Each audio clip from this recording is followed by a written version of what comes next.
Hey everybody, I'm here today to tell you why you should check your blind spot before changing lanes. Now there are many times in which you should check your blind spot while driving, but changing lanes is generally one time that some people ignore the idea of checking their blind spot. Now let me explain why it's crucial and critical to check that blind spot. Let's say that you are driving, you're driving in a lane on the highway, okay? Highway has multiple lanes, so it's nice and easy to imagine. You're driving in a lane on the highway, and you're driving down this lane, and you've been driving down this lane for a long time. You've been checking your mirrors, so you know roughly what's going on behind your car and beside your car. And I say roughly for a reason. I use that word specifically for a reason. So you know roughly what's going on around your car, for the most part, because you've been checking your mirrors for the last 2 minutes and you've seen no change in traffic. So you figure that since you've been checking your mirrors, you have a feeling like you are certain what's happening around your car. You put your signal on and you switch lanes. And maybe you don't even use your signal, because some people don't use their signal pretty much ever. So let's just assume that you did the right thing and you put your signal on, and then you actually just swerved or you moved to the right lane or to the left lane, whichever direction you were heading. What might happen is that there might have been someone driving beside you for the last 3 minutes in your blind spot, and you were unable to see this car the entire time. So you've been checking your mirrors, and someone is just hanging out in your blind spot.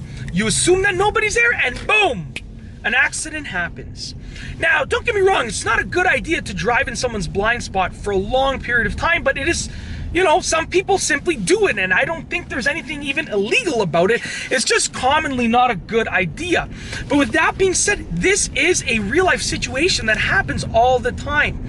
Now, you have 3 mirrors in your car. You're most likely going to have 3 mirrors in your car, okay? You have a rear view mirror, which is right over here, which allows you to see out of the rear windshield of your car. You're also going to have 2 side mirrors that are basically going to allow you to see down the sides of your car for the most part. Now, this is why I say for the most part. There's going to be an area beside your car on either side that these side mirrors won't allow you to see, and this rear view mirror won't allow you to see. So with that being said, that area is the blind spot area. It's your blind spot. And with all of that being said, if you don't check your blind spot, there could be a car. Your blind spot is pretty much as big as an average sized car, okay? And depending on the car, sometimes the blind spots are even larger. They're as big as pickup trucks.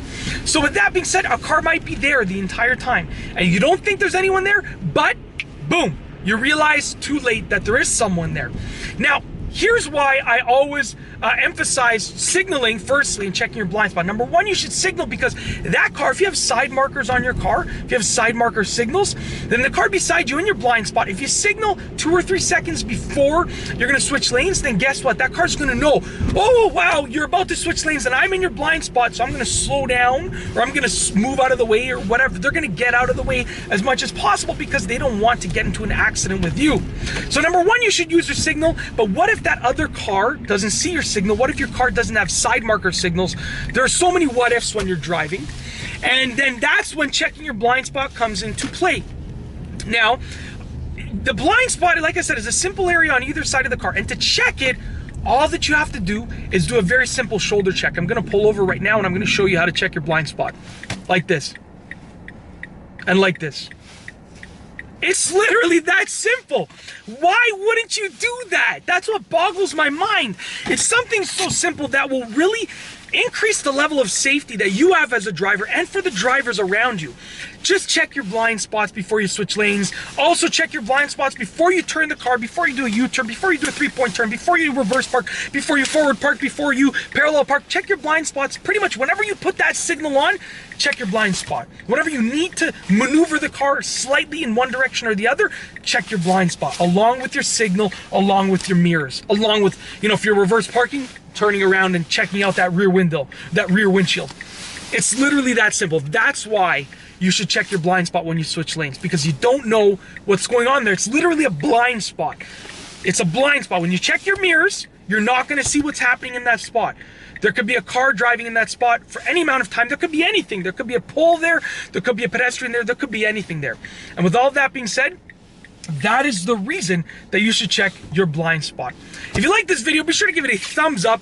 Let me know what you think down below as a comment. What are your tips for checking your blind spot? Why is it crucial and critical to check your blind spot? Let me know as a comment down below. And of course, be sure to subscribe for more great car and driving videos just like this one. And that's all I have for you today. Thanks for watching.